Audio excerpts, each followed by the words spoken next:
Ça dépend donc de ce qu'on appelle la crise de 2008. Si on pense la crise de 2008 comme une crise conjoncturelle, qui est liée au risque d'insolvabilité et de défaillance d'un certain nombre d'acteurs précis dans le système, qui est liée à partir de là au risque de collapsus du marché interbancaire, qui est lié au risque de collapsus du commerce international induit par la quasi-disparition des tiers de confiance à un moment. Alors, effectivement, cette crise-là est terminée. C'est-à-dire que le risque de collapsus brutal qui est apparu en 2008 n'a pas été avéré. Il n'y a pas eu de collapsus. C'est une question qu'on s'est posée, on a été nombreux à se la poser, je me souviens en 2008-2009, crise ou collapsus? La réponse était crise. Le collapsus n'a pas eu lieu.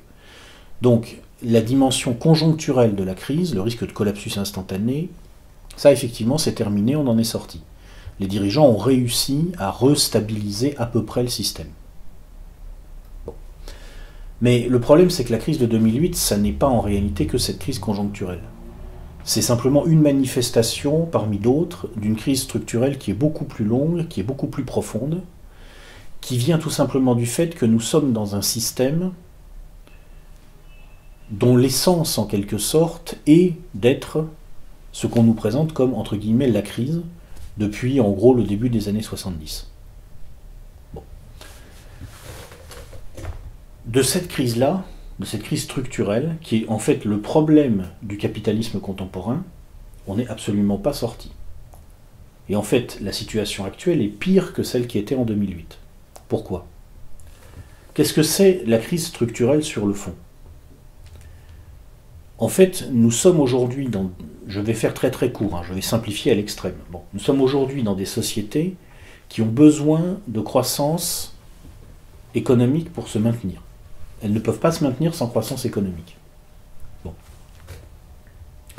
Il y a plusieurs raisons, je ne vais pas anticiper parce que je sais que l'entretien va être un petit peu long, donc on y reviendra ensuite probablement, mais la raison principale, sur le plan technique si vous voulez, c'est que tout simplement, nous fonctionnons à travers la monnaie de crédit, et que la monnaie de crédit ne peut être gagée que par la croissance.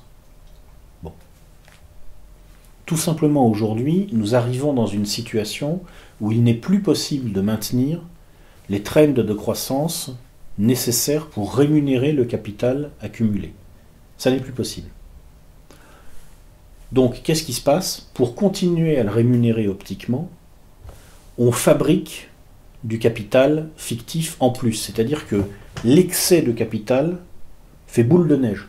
Comme il y a trop de capital, eh ben on va fabriquer encore plus de capital. Et de ce fait, le hiatus qui existe entre ce qu'on pourrait appeler l'économie réelle et l'économie fictive, ou l'économie artificielle, ou l'économie, je ne sais pas ce qu'on veut dire, imaginaire, eh bien ce hiatus ne cesse d'augmenter. Ce qu'on nous présente comme des bulles, en fait c'est ça, ni plus ni moins. Donc aujourd'hui, la situation est pire qu'en 2008 parce que la façon dont ces bulles se traduisent de manière concrète, c'est la dette. C'est le niveau de la dette dans nos sociétés. En 2008, la dette dans les pays occidentaux avoisinait... Alors si on prend la dette des acteurs non financiers, la moyenne des pays occidentaux, peut-être 250% du PIB. Bon. Aujourd'hui, on est certainement au-dessus. Alors on est certainement au-dessus parce qu'il y a eu plusieurs phénomènes qui se sont cumulés. D'abord, en Occident, la dette privée a été en partie nationalisée. C'est-à-dire que, comme le système privé était au bord de l'apoplexie à cause de son endettement, on a transféré une partie de l'endettement vers les comptes publics. Donc maintenant, les dettes publiques sont plus élevées en Occident. Alors ça dépend, là encore, c'est toujours pareil, ça dépend de la façon de compter.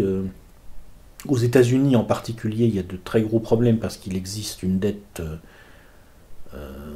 américaine, si vous voulez, dont on a du mal à comprendre conceptuellement à quoi elle correspond, qui est une dette interadministration, enfin je vous passe les détails. Bon, mais enfin en moyenne, on doit être, en réalité, si on prend les vrais endettements, on doit être certainement un peu au-dessus de 100% des PIB au niveau de l'endettement public en moyenne en Occident. Au niveau de l'endettement privé, il y a eu une phase de désendettement des ménages en Grande-Bretagne et aux États-Unis, Maintenant, elle est terminée, l'endettement privé, semble-t-il, recommence à augmenter. Euh, Logiquement, si la mécanique se met en place à nouveau, dans quelques années, dans 3-4 ans, on aura retrouvé des niveaux insoutenables à ce niveau-là. Bon, pour l'instant, non, ils ont réussi à se désendetter en partie à ce niveau-là. Au niveau des entreprises, l'endettement, à ma connaissance, n'a pas été réduit significativement, il a plutôt tendance à croître, même en Occident. Et puis la grande nouveauté, c'est que pour sortir le système global de son risque de collapsus en 2008-2009, la Chine a effectué une relance absolument massive. Et le commerce international a été relancé en grande partie grâce aux émergents. Ça s'est fait en grande partie à crédit. C'est-à-dire que maintenant, le problème de la dette, qui en 2008 était plutôt un problème occidental, s'est vraiment globalisé. En 2008, la Chine, vu ses taux de croissance et son niveau d'endettement, n'avait pas trop de problèmes à ce niveau-là. Aujourd'hui, elle commence à avoir des problèmes. Parce que, bon, elle a fait un trend de croissance très fort, mais elle aussi, maintenant, elle commence à plafonner. Les limites sur lesquelles bute le système, les Chinois aussi commencent à les toucher maintenant. Ils ont commencé leur 30 glorieuses, on va dire, à la fin des années 80, ils vont les finir vers 2020. Hein. C'est logique. Bon. Donc en fait, la situation est pire, et au niveau global, la masse de dette maintenant en circulation dans le système, je ne vais pas donner de chiffres parce que ça n'aurait pas de sens, si vous voulez, on n'arrive plus à calculer, honnêtement. En tout cas, moi, j'y arrive pas, il y a peut-être des gens qui y arrivent encore, mais moi, j'y arrive pas. Mais elle est encore plus importante qu'en 2008. Bon. Donc non, on n'est pas sorti de la crise de 2008.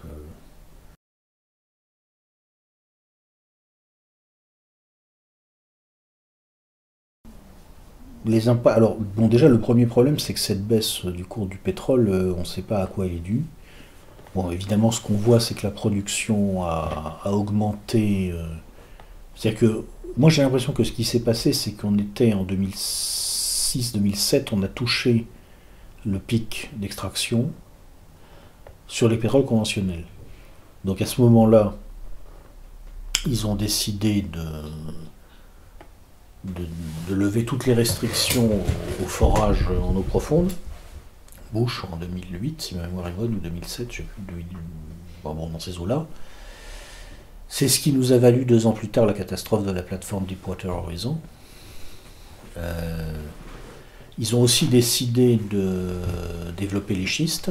Bon, ça a marché, temporairement d'ailleurs probablement, mais pour une dizaine d'années ça va différer le truc. Je crois que ce qui s'est passé, c'est que devant le plafond qui avait été touché en 2006, il y a eu des investissements massifs dans des solutions de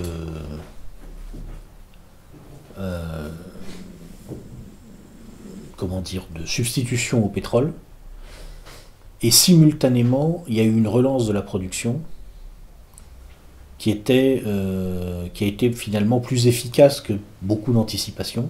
Il y a eu une très forte augmentation des investissements des compagnies pétrolières à la fin des années 2000. C'est ce qui explique aussi la hausse de la production actuellement. C'est-à-dire que c'est un petit peu...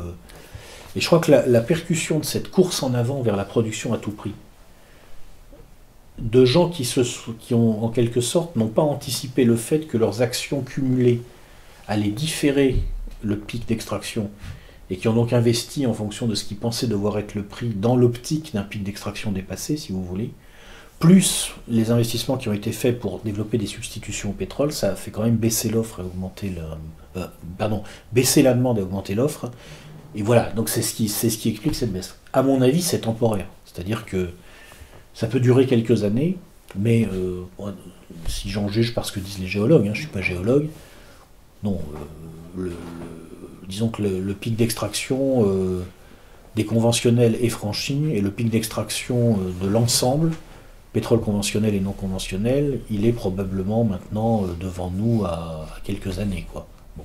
Donc, logiquement, la situation actuelle de prix du pétrole très bas n'est pas pérenne. Il faut voir que sur un marché, l'horizon qui détermine le prix, c'est dans la loi de l'offre et de la demande. Si on considère qu'elle fonctionne, ce qui est un autre débat, bon, on va considérer que ça fonctionne sur un marché où je crois en moyenne le bien est échangé 22 fois avant d'arriver au consommateur final, un truc comme ça. Bon. On va considérer que ça existe. Ce qui détermine le fonctionnement de l'offre de la loi et de la demande, c'est la durée de stockage. Bon, pour le pétrole, c'est à peu près 6 mois. C'est-à-dire que le prix du pétrole vous donne une indication sur ce que les gens anticipent sur l'évolution de l'offre et de la demande à 6 mois, pas plus loin. Donc c'est pas structurel. Bon. Ça c'est juste déjà pour parler du truc en lui-même. Donc, bon, quelles sont ses conséquences? Moi là-dessus, je dois dire que j'attends de voir ce qui va se passer, parce que c'est compliqué. Si vous voulez, je crois pas en réalité aujourd'hui que le problème, ce soit les coûts de production. À mon avis, c'est l'absence de marché solvable. C'est-à-dire que l'époque où on était dans ce qu'était la théorie classique jadis, où on disait finalement le problème c'est de maximiser les productions et de minimiser les coûts de production, parce que le problème du capitalisme c'est la production. Je crois honnêtement à ce stade, peut-être demain ça redeviendra le problème, mais je crois honnêtement pour l'instant c'est pas le problème. Je crois que le problème aujourd'hui c'est l'existence ou la non-existence de marchés solvables. C'est-à-dire que c'est très frappant quand on regarde les chiffres par exemple de productivité du travail. En fait on s'aperçoit que dans les pays là qui ont été fortement touchés par la crise de 2008, en Europe du Sud, surtout en Espagne, c'est très frappant, la productivité du travail a explosé. Alors à quoi c'est dû? Ben, je pense que c'est dû tout simplement au fait que finalement vous avez une très forte baisse de la population active et vous avez peu de baisse de la production. Beaucoup moins. C'est-à-dire que le problème c'est plus de produire, le problème c'est de trouver des marchés. Et alors en ce sens, la baisse du pétrole, bon certainement ça va, il y a des gens que ça va favoriser, il y a des aspects positifs. Mais je pense qu'il y aura aussi des aspects négatifs, c'est que finalement, si le prix du pétrole baisse, ce problème structurel de ce capital qui ne sait plus comment rentrer dans l'économie réelle, ça lui donne encore moins de territoire à investir. Parce que tout simplement, les pays producteurs de pétrole, leurs revenus vont chuter, leurs économies vont caler. Finalement, ce dont le capitalisme a besoin aujourd'hui, à mon avis, c'est plutôt d'inflation que de déflation. Donc, la baisse du pétrole, oui, ça va certainement avoir des avantages, surtout bien sûr pour nous, pour les pays importateurs de pétrole. Ça explique en partie d'ailleurs que l'Allemagne ait accepté de revoir, à mon avis, à la baisse le niveau de cible de l'euro. Parce que, si on était avec un pétrole à 200 $ le baril, je ne pense pas que les Allemands accepteraient d'avoir un euro inférieur à sa parité de pouvoir d'achat avec le dollar. Je pense qu'ils acceptent parce que le pétrole est bas aussi, et puis parce que comme ils ont compris ce qu'il en était, l'excédent commercial allemand, c'est très frappant, est en train de se réorienter de façon très rapide, et ils ont fini maintenant de pomper de la substance économique à l'Europe du Sud, et alors qu'il y a encore 2-3 ans, ils faisaient une grande partie de leur excédent avec le reste de la zone euro, maintenant ils le font hors zone euro. Donc il y a eu des choix qui ont été faits à ce niveau-là. Et moi j'ai tendance à regarder beaucoup les intérêts de l'Allemagne, pas parce que ça m'intéresserait en soi, mais parce que tout simplement c'est elle qui décide. Et oui, alors donc oui, il y a des aspects positifs certainement. Pour nous, ça va nous aider. Ça c'est une des choses qui ont dû rendre possible la baisse de l'euro, qui va donner, je pense quand même, une bouffée d'oxygène à notre économie. Mais en même temps, attention, dans ce capitalisme dont le problème c'est de trouver des débouchés et plus de produire.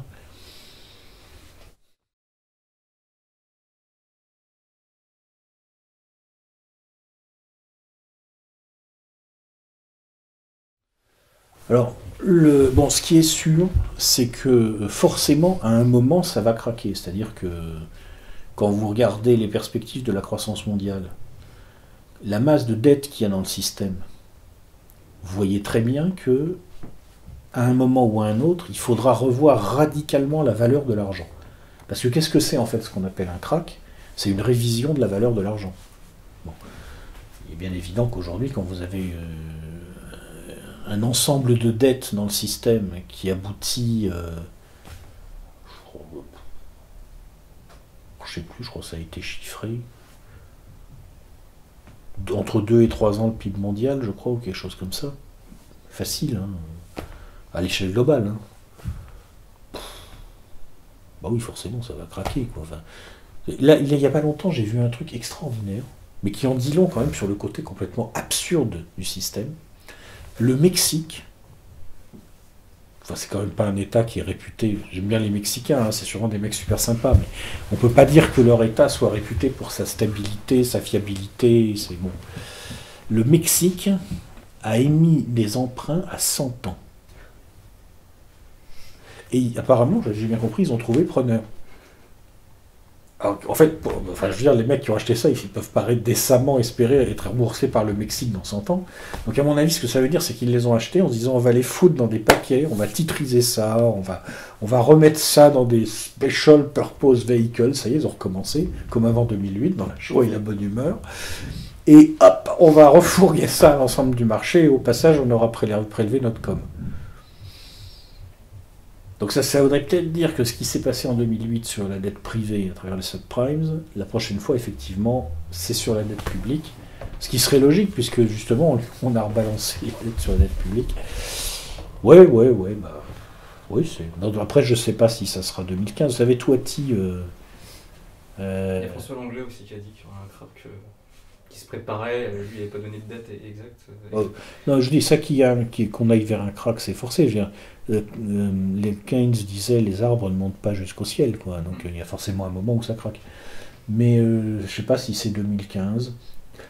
Ce qu'on peut constater simplement, c'est qu'il y a une certaine régularité dans les phases de récession depuis que l'économie néoclassique a commencé à s'imposer. Donc finalement, il y en a eu une en 73-74, il y en a eu une en 79-82, il y en a eu une en 91-93, il y en a eu une en 2000-2001, et il y en a eu une en 2008-2010, on va dire à peu près. Avec un petit double dip en 2011-2012 quand même. La prochaine devrait être vers la fin de cette décennie.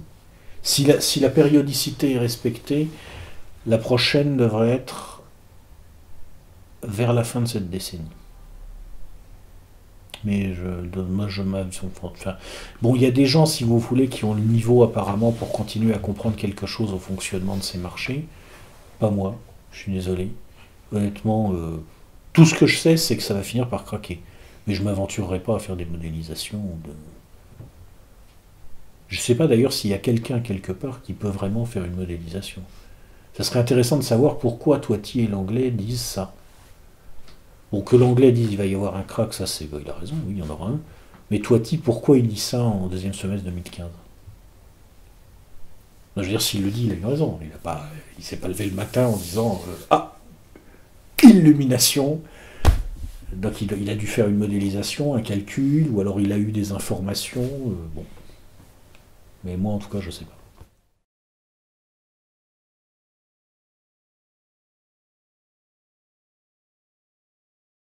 Là-dessus, j'ai toujours le même discours. Depuis le début, j'ai le même discours. Aujourd'hui, le placement le plus risqué, c'est sûr, c'est l'argent en lui-même, le monétaire. Pas l'argent métal, mais l'argent... les placements obligataires sont certainement les plus risqués. Certainement. Et en fait, moi, j'en ai pas. Après, les gens font ce qu'ils veulent, mais moi, j'en ai pas. Parce que tôt ou tard, ça va craquer. Et ce jour-là, effectivement... Là-dessus, j'ai une formule que j'aime bien, parce que je trouve drôle. En fait, quand vous êtes en faillite, les huissiers viennent chez vous, ils saisissent vos biens. Bon. Quand la banque est en faillite, les huissiers viennent chez vous et ils saisissent vos biens. C'est pareil à la fin. Donc, voilà, donc moi, j'ai pas de placement obligataire. Les actions, en fait, on peut en avoir, mais c'est quand même risqué. C'est risqué parce qu'elles sont surévaluées aujourd'hui dans des proportions considérables, c'est évident. Cela dit, il y en a quand même un certain nombre, derrière il y a quelque chose, quoi. Je veux dire, il y a des actifs. Bon. Moi j'en ai pas non plus, mais je pourrais. J'en ai pas parce que comment dire... Bon là actuellement, certainement j'en achèterai pas, mais peut-être que demain, s'il y a un crack et que le CAC 40 perd 50% en 2 mois, ça serait peut-être à ce moment-là intéressant de se dire je vais peut-être y retourner. Moi, j'y retournerai pas parce que tout simplement, j'ai pas envie de m'y intéresser. Il me fatigue. Après, il reste quoi? L'immobilier. Alors, l'immobilier de placement, je suis dubitatif, parce que à l'heure actuelle en France, il est trop cher, quoi. Il est trop cher. Ça explique d'ailleurs une partie de nos problèmes. C'est-à-dire qu'une des raisons pour lesquelles la France aujourd'hui a un chômage élevé, c'est tout simplement que les salaires continuent à y augmenter. Or, quand vous êtes dans une économie qui est verrouillée par le fonctionnement de l'euro, si vous voulez, tout ce que vous allez donner en augmentation salariale, il faudra le payer par le chômage. C'est comme ça que ça marche, en gros. Mais si on est obligé d'augmenter les salaires, c'est entre autres à cause de la bulle immobilière. C'est-à-dire que tout simplement, les salariés français ont besoin qu'on augmente leur salaire parce que tout simplement, les loyers sont trop élevés. C'est aussi bête que ça. Ça ne pourra pas durer éternellement. Donc le placement en immobilier patrimonial en France, en tout cas, moi, j'y crois pas trop. Bon, on peut, hein, je sais pas, mais moi, j'ai pas fait ça. Alors, il reste quoi, donc? Bon, obligation, non, action, non, j'en ai marre. Moi, j'ai pas envie de compromettre ma santé mentale à essayer de comprendre. Immobilier patrimonial, j'y crois pas trop en France. Il reste quoi? Il reste effectivement les métaux précieux. Ou alors acheter de la valeur d'usage. Bon. Moi, j'ai acheté de la valeur d'usage. C'est-à-dire que, de toute façon, je n'ai pas des sommes mirifiques. Hein. Bon, je n'ai pas les moyens. De toute façon, c'est sûr que si j'avais 20 millions d'euros à placer, j'aurais des vrais problèmes. Mais c'est pas le cas, c'est un problème que j'ai pas. J'ai juste eu de quoi me mettre avec un groupe de copains très soudés pour acheter une BAD qui est une ferme complète où on a de quoi se loger très bien, manger très bien, dans un environnement qu'on est capable de sécuriser, et on investit là-dedans. Prochaine étape, l'énergie, panneaux solaires, éoliennes, cogénération, on va voir, on ne sait pas encore. Voilà. C'est ça le projet. En ce qui me concerne, c'est ce que je fais. Bon. Les métaux précieux, bon, ouais, on peut en avoir un peu. Alors maintenant, je vais répondre à votre question. Mon opinion là-dessus, c'est que d'abord, il faut toujours les acheter quand ils viennent de baisser. Parce que quand vous regardez leur cours, ça fluctue énormément. Hein, donc il faut toujours les acheter plutôt quand ils viennent de baisser. Et je pense qu'il faut en avoir la quantité qu'on peut se permettre en sachant qu'on ne peut pas décider quand on va le revendre. Parce que justement, comme c'est des cours qui sont très fluctuants, il ne faut pas que ça soit des trucs sur lesquels on soit amené à taper de façon... comment dire... en urgence. Si vous avez besoin d'un matelas d'urgence, prenez un petit matelas monétaire, mais petit, et mettez-le a priori, alors je ne vais pas faire de pub, parce que voilà, mais mettez-le dans une banque ou une institution financière a priori moins fragile. J'en dirai pas plus parce que je ne vais pas faire de pub. Enfin bon, renseignez-vous. Voilà. Et puis sinon, si vous avez du placement dans les métaux précieux, ok. De toute façon, ça vaudra quelque chose. On ne peut pas savoir combien. Mais si vous êtes libre du moment où vous le revendez, donc si vous pouvez choisir, si vous pouvez l'acheter quand il est dans un bas de courbe et le revendre quand il est dans un haut de courbe, à long terme, vous serez gagnant. Voilà. Or ou argent, plutôt argent à mon avis. Platine. Le platine n'est apparemment pas très cher en ce moment. Je n'ai pas étudié le truc en détail, mais d'après ce que j'ai vu, c'est pas très cher. Argent, c'est bien. Argent, il y a des utilisations industrielles. Or, moins. Et l'argent est promis à l'extinction, à l'extraction primaire à brève échéance. Donc, argent, pas mal. Où le mettre? Alors, vous avez deux solutions. Première solution, la banque. Un coffre à la banque. Moi, si j'en avais, c'est ce que je ferais. Mais vous n'êtes pas obligé, parce que vous pouvez aussi avoir peur qu'on vous le prenne à la banque. Alors là, ça suppose de gérer d'autres risques. C'est un chacun de voir.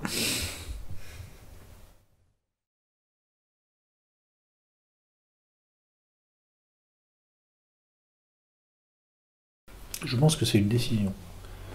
C'est-à-dire que bon, les problèmes d'échéance de la Grèce, c'est de l'ordre de quelques milliards d'euros. Donc pour des gens qui font des quantitative easing en dizaines de milliards d'euros tous les mois dans la joie et la bonne humeur, bon, s'ils décident que bon, ils vont dire, bon, les Grecs là, t'as du mal à respirer, allez, on va te sortir un peu la tête de l'eau. Ah, t'as respiré, allez, boum. Ils peuvent aussi décider que ouais non bon c'est le bon moment pour faire exploser la zone euro parce que de toute façon on sait qu'elle peut pas dans sa structure actuelle elle n'est pas pérenne. Donc forcément il va se passer quelque chose. Alors, ce que je sais pas c'est quand, mais il va se passer un truc. Ils peuvent pas garder ce truc-là éternellement. Même si ils utilisent un peu les dysfonctionnements pour les recycler, bon, même si historiquement il y a des unions monétaires qui ont foiré et qui ont duré très longtemps. Vous savez que il y a un précédent, une union monétaire qui est plantée par la Grèce. Vous le savez pas? Ah, c'est marrant, les gens savent pas ça. Eh bien, en 1867, je crois, dans ces eaux-là, donc il y a eu un truc qui a été formé qui s'appelait l'Union latine, et la Grèce est rentrée dedans. Donc c'était une union monétaire qui associait la France et un certain nombre de pays, dont la Grèce. Et l'Union latine a été plantée à partir de 1892, parce qu'un des pays de cette union a eu d'énormes problèmes, a dû être mis sous tutelle, etc. Et vous savez qui c'était, hein? Eh ben, c'était les Grecs. L'histoire monétaire de la Grèce, c'est un truc extraordinaire. En fait, c'est les Grecs qui sont sympas, ils ont un pays magnifique, mais ils ont un petit défaut. Ils sont pas au courant que quand on fait des dettes, il faut les rembourser. Bon. C'est un truc, ils n'arrivent pas à le mémoriser. Donc, de temps en temps, ils plantent des unions monétaires, comme ça les détend. Donc, le problème, c'est quand même l'union monétaire plantée en 1892 par la Grèce, l'union latine, elle a perduré jusqu'en 1914. De façon à peu près solide. En fait, bon, ils l'ont maintenue jusqu'en 1927 optiquement, mais en réalité, elle n'a vraiment perduré que jusqu'en 1914. Donc, ça a quand même duré 20 ans, quoi, la plaisanterie, plus de 20 ans. Bon là je pense pas que ça durera 20 ans franchement, mais ça peut encore durer un certain temps. En fait, je pense que ça dépend de la décision qu'ils prendront. C'est-à-dire la question c'est est-ce qu'ils vont décider ou pas de faire sauter la zone euro en prenant prétexte des problèmes de la Grèce. Ouais. Une chance sur deux. De toute façon, ils finiront par la faire sauter. Alors, je ne sais pas comment, hein, ça ne veut pas forcément dire qu'on reviendra aux monnaies nationales. Mais la structure actuelle n'est pas pérenne. Ils ne peuvent pas la maintenir éternellement. Soit ils vont vers un État européen unifié, ce qui me paraît très très très très très improbable, parce qu'un État européen unifié avec la Finlande et la Grèce dedans, bon courage. Soit, ce qui est plus probable, à un certain moment, ils font autre chose. Alors, un euro nord, un euro sud, un euro monnaie commune non unique. Là, pour l'instant, on est dans une situation qui a objectivement une très forte dimension comique. Moi, la situation actuelle de la zone euro, je trouve que c'est un sketch des Monty Python, si vous voulez. Il y a un côté absurde d'humour anglais qui est assez fort. D'ailleurs, je soupçonne les Britanniques de bien s'amuser avec ça. Bon, alors après, je ferai pareil. Hein. Tout le monde sait que ça ne marche pas. Ça se voit. Les taux de croissance des moyens de la zone euro depuis qu'elle existe sont sensiblement plus faibles que les taux de croissance des pays européens d'Europe occidentale hors zone euro. C'est-à-dire que même la Grande-Bretagne, qui n'est franchement pas un tigre, hein, mais vraiment pas, hein, on ne peut pas dire que la Grande-Bretagne aille bien, hein. Même la Grande-Bretagne a une performance qui est supérieure à la performance moyenne de la zone euro. Bon. Ok. Donc, tout le monde sait que ça ne marche pas, tout le monde sait qu'il y a un problème, tout le monde sait qu'il faudra finir par la faire sauter, mais vous avez des mecs qui sont, mais alors, dans une espèce de dogme, Là, je lisais récemment les élucubrations de... Je crois que c'est Perlevade, il s'appelle. Enfin, oui, je crois qu'il s'appelle Monsieur Perlevade. Je ne vais pas dire de bêtises, mais je crois que c'est lui. Enfin, d'un des grands pontes économistes du système, là, qui s'est exprimé dans la grande presse. Je lisais ça. Alors, l'euro est là, ad vitam aeternam. mais on est carrément dans le domaine de la croyance religieuse, objectivement. Et donc là, je sais pas, c'est le heurt entre le réel. Vous savez, le réel, c'est quand on se cogne. Hein. Bon, ben là, boum, on se cogne. Et puis, cette croyance religieuse. Alors, combien de temps les croyants vont-ils arriver à continuer à se faire mal et à nous faire mal en même temps pour ne pas constater que ça marche pas? Moi, je sais pas. Là, franchement, je pense que les problèmes se déplacent vers la psychologie, voire la psychiatrie, quoi. C'est mon opinion.